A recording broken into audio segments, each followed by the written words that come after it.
الرحیم پاکستان کے نظام تعلیم پر اقوام متحدہ کی طرف سے جو تشویشناک رپورٹ آئی ہے اس کے پر میں بات کروں گا، ساتھ میں آزاد کشمیر کو بھی نتھی کریں گے۔ UN کی طرف سے یعنی اقوام متحدہ نے حال ہی میں ایک رپورٹ جاری کی ہے جس میں کہا گیا ہے کہ پاکستان کا تعلیمی نظام جو ہے وہ 60 سال دنیا سے پیچھے ہے، یعنی جہاں دنیا آج موجود ہے وہاں ہم 60 سال بعد پہنچیں گے موجودہ حالات کے پیش نظر، وہ بھی اگر کوئی اصلاح احوال کی گئی تب یہ پاسبل ہے۔ اس کے بعد یہ ہے کہ اقوام متحدہ کی جانب سے جاری کیے گئے اعداد و شمار تشویشناک بھی ہیں اور مایوس کن بھی ہیں۔ آزاد کشمیر میں بھی تعلیمی صورتحال کی کوئی حوصلہ افزا رپورٹ نہیں ہے۔ نئی جو انرولمنٹ ہے وہاں سے اندازہ ہوتا ہے کہ کون سا سیکٹر کتنا کامیاب ہے۔ پرائمری سیکشن میں آزاد کشمیر کے اندر جو گورنمنٹ سیکٹر ہے وہ بالکل فیل ہے، اس میں داخلے نہیں ہو رہے، جو داخلے ہو بھی رہے ہیں وہ انتہائی غریب لوگوں کے بچوں کے ہیں۔ یہ سب سے بڑا المیہ ہے۔ شرح خواندگی پر جشن تو منایا جاتا ہے اور معیار جو ہے وہ اتنا انتہائی ناقص ہے، چونکہ آپ دیکھ لیں CSS کے جب امتحان ہوتا ہے تو ہر سال 400 سے زیادہ جو اسامی ہے وہ مختلف سیکٹر میں خالی رہتی ہے۔ بڑے بڑے اسکولز ہیں لیکن صرف فوکس یہ کیا جا رہا ہے کہ انگریزی آپ کو آنی چاہیے۔ انگریزی تو 3 ماہ میں آپ سیکھ سکتے ہیں، ایک ان پڑھ آدمی ناظرین 3 ماہ میں انگریزی سیکھ سکتا ہے۔ انگریزی سارا علم نہیں ہے۔ آپ جیوگرافی کہاں سے سیکھیں گے، آپ سوشیالوجی کو کیسے پڑھیں گے، آپ سوشل ورک کو کیسے پڑھیں گے؟ آپ ٹھیک ہے میڈیا انگلش ہونا چاہیے لیکن انگلش سب کچھ نہیں ہے۔ ہمارے طالب علم اور ہمارا کوئی بھی پڑھا لکھا آدمی ہے وہ اپنے آپ کو اس بات سے گردانتا ہے، معاشرے کو بھی اس لحاظ سے گردانتا ہے کہ وہ کتنی انگریزی بولتا ہے، کتنی انگریزی کے لیول مارتا ہے۔ انگریزی کے لیول مارنے سے بندہ بڑا ہوتا ہے، نہ ہی یہ تعلیم کا معیار ہے۔ سب سے اہم مسئلہ یہ ہے کہ ہماری تمام جو توجہ ہے وہ سائنس پر مرکوز ہے۔ ہم اگر سائنس کی طرف مڑتے ہیں تو سارے ہی ادھر مڑ جاتے ہیں، اور رجحان ہر ایک گھر میں یہ ہے کہ اس کو بچے کو ڈاکٹر، انجینئر اور افسر بنانے کی طرف ہم نے سوچا ہوا ہے۔ جب سے آرٹس کی تعلیم کو شجر ممنوعہ قرار دیا جانے لگا ہے تو سب سے بڑھ کے اس کا نقصان کیا ہوا کہ پاکستان سے لیڈرشپ کا فقدان پیدا ہو گیا۔ تب سے ہم اچھے انجینئر، ڈاکٹر اور افسر تیار تو کر لیے لیکن ہم اچھا لیڈر پیدا نہیں کر سکے۔ جب تک اچھی قیادت میں اثر نہیں آئے گی تو کوئی بھی شعبہ ترقی نہیں کر پائے گا۔ دنیا میں وہی قومیں اپنا مقام بناتی ہیں جو سب کچھ کر دینے کے قابل تو ہوں لیکن ان کے پاس لیڈرز موجود ہوں جو لوگوں کو قائد کر سکیں، جو لوگوں کو لیڈ کر سکیں، جو دنیا سے بات کر سکیں، ملک کے اندر انویسٹمنٹ لا سکیں۔ اور ہمارے ہاں جو نہ تو ملت کے تقاضوں کو پورا کر سکتا ہے اور نہ ہی مستقبل کے چیلنجز سے نمٹا سکتا ہے، نہ ہی دینی تعلیم بہترین ہے، نہ ہی دنیاوی تعلیم اچھی ہے، نہ ہی سائنٹیفک سطح پر کوئی ریسرچ ہو رہی ہے، اسکولوں کی عمارتیں نہیں ہیں، فرنیچر نہیں ہے اور اساتذہ جدید تعلیم سے اور تربیت سے بالکل محروم ہیں۔ یہ صورتحال انتہائی تشویشناک ہے اور ترقی یافتہ اقوام میں ناظرین ایک ٹرینڈ ہے کہ کوئی چاند پر جا رہا ہے، کوئی مریخ پہ جا رہا ہے، کوئی اسپیس ایکسپلوریشن ہو رہی ہے، سی ایکسپلوریشن ہو رہی ہے، بلٹ پروف ٹرینیں چل رہی ہیں، مصنوعی ٹیکنالوجی سے انقلاب برپا کیا جا رہا ہے، AI آ چکی ہے۔ اب ویڈیو ایڈیٹنگ کے لیے بھی آپ کو سافٹ ویئر جو ہے وہ اویلیبل ہیں، ویڈیو بنانے کے لیے سافٹ ویئر اویلیبل ہیں۔ آپ AI کو یہ کہیں جی کہ اس طرح کی ویڈیو مجھے بنا کے دو تو وہ آپ کو پاکستانی سٹائل میں، انڈین سٹائل میں، امریکن سٹائل میں گفتگو اور میں کہتا ہوں کہ ایسنٹ تک اپنا چکے ہیں اور وہ آپ کو ٹیکنالوجی میں اس طرح کی زبان میں، لوکل زبانوں میں آپ کو ویڈیو بنا کے دے دیتے ہیں۔ اس سے بڑی تبدیلی جو ہے وہ کیا ہوگی؟ اور آپ یہیں سے اندازہ لگا لیں کہ جس ملک میں سیاسی طور پر چپکش ہوتی ہے اس ملک کا کوئی نظام ہی نہیں بنتا، کیونکہ ہم لوگ جب ڈیفینس میں لگ جاتے ہیں، اپنے ڈیفینس میں لگ جاتے ہیں، جو کچھ اویلیبل ہے اسی کو بچانے میں لگ جاتے ہیں تو ترقی کون کرے گا؟ اس کے بعد آگے دیکھ لیں آپ کے مصنوعی ٹیکنالوجی نے دنیا میں انقلاب برپا کر دیا اور ہمارا طالب علم آج بھی اعلیٰ تعلیم حاصل کرنے کے لیے، ملازمت کے لیے خواندہ لوگوں کے پاس جانے، ان کو اپروچ کرنے اور بھی چاپلوسی کرنے پر مجبور ہے۔ ایک وقفے کے بعد دوبارہ حاضر ہیں۔ اس سے ہمارے جو معیار تعلیم ہے اس کے اندر جو سچویشن ہے وہ ہر بندہ اس کو گردان بھی رہا ہے، اس کو سمجھ بھی رہا ہے اور اس کا بخوبی اندازہ بھی لگایا جا سکتا ہے۔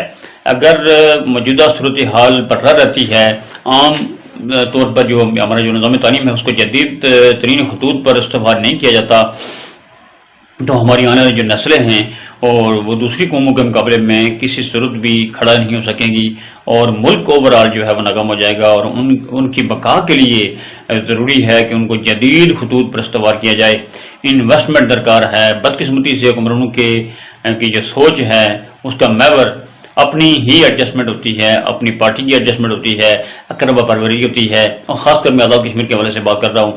جو بھی حکمران آتا ہے وہ سب سے پہلے اپنے برادری کے لوگوں کو، اپنے حلقے کے لوگوں کو، اور مخصوص گول دائرے میں وہ ایم ایل اے ہی رہتا ہے۔ منسٹر بننے کے بعد بھی میں نے دیکھا ہے کہ آزاد کشمیر کا کوئی بھی لیڈر جو ہے، کوئی بھی ایم ایل اے، وہ کبھی بھی ایم ایل اے شپ سے باہر نہیں نکلتا، آزاد کشمیر بھر کے بارے میں کبھی نہیں سوچتا۔ اس سے بڑی بدنصیبی اور کیا ہوگی؟ بدقسمتی سے حکمران کی جو سوچ ہے وہ بالکل محدود ہے، اور پھر یہ کہ 100% جو ہمارا سسٹم ہے اس کو بالکل ریورس کرنا ہوگا، اور تحقیق اور ٹیکنیکل ایجوکیشن اور ووکیشنل ٹریننگ اور خاص کر پروفیشنل ایجوکیشن کی طرف آنا ہوگا۔ ذہین فتین طلباء کو جو ہے وہ ان کو حوصلہ افزائی کے معیار سے گزار کر ان کو اس قابل کرنا ہوگا، ان کی حوصلہ افزائی، ذہین فتین طلباء کی حوصلہ افزائی کرنا ہوگی تاکہ وہ ایجادات کے میدان میں محنت کر سکیں، آگے بڑھ سکیں۔ یہ حقیقت ہے کہ مسئلہ کشمیر پر ہم عالمی برادری کی حمایت اور توجہ سے اس لیے محروم ہے کہ ہمارے پاس کوئی پلیٹ فارم ہی نہیں ہے۔ آج تک ہم اپنا کوئی ٹی وی نہیں بنا سکے، ہم آج تک اپنا کوئی آئیڈیالزم کا نیٹ ورک ہی نہیں بنا سکے۔ آزاد کشمیر کا کون سا بندہ ایسا ہے جس کو ایک نوجوان نسل جو ہے وہ آئیڈیل بنا کے آگے جا سکے؟ آپ کوئی اینکر شپ کا معیار ہی نہیں بنا سکے۔ آج بھی ہمارا جو پرائم منسٹر ہے وہ قوم سے خطاب کرنے کے لیے فیس بک کے پیج پر آتا ہے۔ پاکستان کا ٹی وی آپ کو کیوں اتنی جگہ دیں گے؟ آپ مجھے اتنا بتا دیں کہ آزاد کشمیر کے کسی بھی پرائم منسٹر کو سننے کے لیے کہ وہ قوم سے کیا کہنا چاہتا ہے، کون سا پلیٹ فارم ہے آپ کے پاس؟ کوئی پلیٹ فارم آپ کے پاس نہیں ہے، ایسا پلیٹ فارم جو کہ سب سن سکیں۔ آپ آج تک ایک ٹی وی نہیں بنا سکے، آپ آج تک ایک بینک ایسا نہیں بنا سکے جو کہ کوالا سے اس طرف آ جائے۔ میں اسلام آباد سے بات کر رہا ہوں، کوئی جو کوالا سے اس طرف آ کے اس کی برانچ کھل سکے۔ اس سے بڑی اس لیے میں کہتا رہتا ہوں کہ فٹے منہ اور کیا کہیں آپ کو۔ ابھی آپ دیکھیں کہ آزاد کشمیر بھر میں ایک تحریک چل رہی ہے اور تمام لیڈران بالکل خاموش ہیں۔ سابقہ پانچ چھ پرائم منسٹر جو ہیں اس وقت اسمبلی کے ساتھ اندر موجود ہیں۔ کسی قدر اتنی اخلاق کی ضرورت نہیں ہے کہ وہ لوگوں کو یہ ایک کمیٹی بنا جائے جس میں لوگوں کو یہ سمجھایا جائے کہ یار ان مسائل کا حل کیا ہے، ان کی حوصلہ افزائی کی جائے، ایک گورنمنٹ کی طرف سے ایک ایشو بنایا جائے۔ عوام کو آپ گرفتار تو کر لیں گے لیکن لوڈ شیڈنگ کے خاتمے کے لیے کیا کریں گے یہ بھی ذرا بتائیں۔ آپ آج تک اپنی کابینہ تشکیل نہیں دے سکے، اس لیے کہ اگر آپ کو کابینہ تشکیل دے کہ آپ تو کسی کو پسند کا محکمہ ملے گا، کسی کو نہیں ملے گا تو وہ آپ کے خلاف تحریک عدم اعتماد پیش کر لیں گے۔ اس لیے تو یہ اس سچویشن میں جو لوگ اپنے ڈیفنس میں لگے ہوئے ہوتے ہیں وہ کبھی بھی ترقی نہیں کر سکتے۔ تو تعلیمی نظام وہ آپ کا کدھر جائے گا؟ پرائیویٹ سکول اگر نہ ہوں تو میں تو کہتا ہوں انگریزی ہے اس سے بھی آپ جائیں گے، یہ چھوٹی موٹی انگریزی آپ کے لڑکوں کو آتی ہے اس سے بھی آپ جائیں گے۔ تو یہ بہت امپورٹنٹ معاملہ ہے۔ پرائمری ایجوکیشن جو ہے جس قوم کی مضبوط نہیں ہے، گورنمنٹ سیکٹرز میں اگر پرائمری کے بچے جو ہے کم از کم ہے تو سمجھ لیں وہ ٹوٹلی کولیپس کر چکا ہے۔ جب آپ کی نرسری نہیں آگے بچے کیسے داخل ہوں گے؟ تو یہ چیز سوچنی ہوگی۔ تنخواہیں بڑھانے کے لیے امیدیں تو آپ بہت وابستہ کرتے ہیں۔ سب سے بڑھ کے بات یہ ہے تعلیم کے حوالے سے کہ جس دن گورنمنٹ ٹیچرز کو یہ پابند کیا گیا کہ آپ اپنے بچوں کو اپنے ہی اسکول میں پڑھائیں گے جہاں آپ پڑھا رہے ہیں، جہاں آپ تنخواہ لے رہے ہیں، اس دن آزاد کشمیر میں شاید تبدیلی آ جائے۔ مگر یہ کون کرے گا؟ اس لیے کہ لیڈر جو ہیں ان کے اپنے بچے، ان کے بچے بھی ہیں، ان کے نواسے بھی ہیں، ان کے پوتے بھی ہیں، ان کے بھانجے بھی ہیں، ان کے بھتیجے بھی ہیں۔ وہ آنے جناب تھوڑا نکل کر ریڈ فاؤنڈیشن ہی پڑھنا یا یعنی کسی اور بڑے اسکول میں پڑھتا ہے تو وہ سب گورنمنٹ ہی چھوڑنا جی ٹاٹا والے اسکول اور ٹاٹا والا اسکول نہیں ہے ہوں اتنے ہی کم از کم بینچ لگے تھے، لیکن مصیبت یہ ہے کہ وہ وہاں پر داخلہ نہیں کرانا چاہتے، اس لیے وہ اس کا فیصلہ بھی نہیں کرتے۔ جب نیپوٹزم جو ہے اتنا چھا جائے کہ قومیں کیسے بنتی ہیں، اس کو 2 منٹ کے لیے ناظرین یہ سوچیں کہ قوم کیسے بنتی ہے۔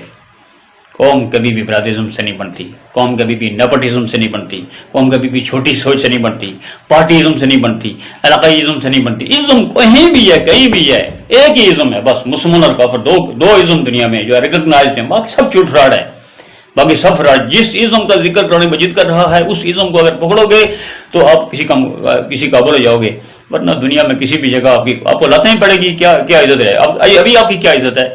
آپ پاکستان کے حدود کو کراس کریں، تو جو آپ کا کشمیر ایشو ہے وہ اور ہے، انڈیا کا کشمیر ایشو کوئی اور ہے۔ انڈیا کا کشمیر ایشو جو ہے that is a terrorist state of mind, کہ یہ جو کشمیری مجاہدین ہیں یہ پاکستان کے اسپانسرڈ لوگ ہیں جو کہ ٹیررسٹ ہیں، جو میرے ملک میں فساد برپا کر رہے ہیں۔ اس میں اس نے میڈیا وار کی ہے، ان کی قومی پالیسی ہے کشمیر کو ڈیفینڈ کرنا، آپ کو بدنام کرنا، اور آپ کی کوئی قومی پالیسی ہی نہیں ہے۔ آپ آزاد کشمیر میں آپ کہتے ہیں ہم بیس کیمپ ہیں، کس چیز نے تو بیس کیمپ ہوئے؟ اور کاری پارٹی کا نام بیس کیمپ ہوتا ہے؟ یہ ٹوپی رسمیں بند کریں، یہ سب ٹوپی ڈرامے دنیا میں حال کیا ہے ہمارا؟ کسی ایک شعبے میں کہتا ہوں کہ اگر فراڈیالوجی کا کوئی محکمہ ہو اس میں تو ماشاءاللہ ٹاپ ہیں آپ۔ السلام علیکم ورحمۃ اللہ وبرکاتہ۔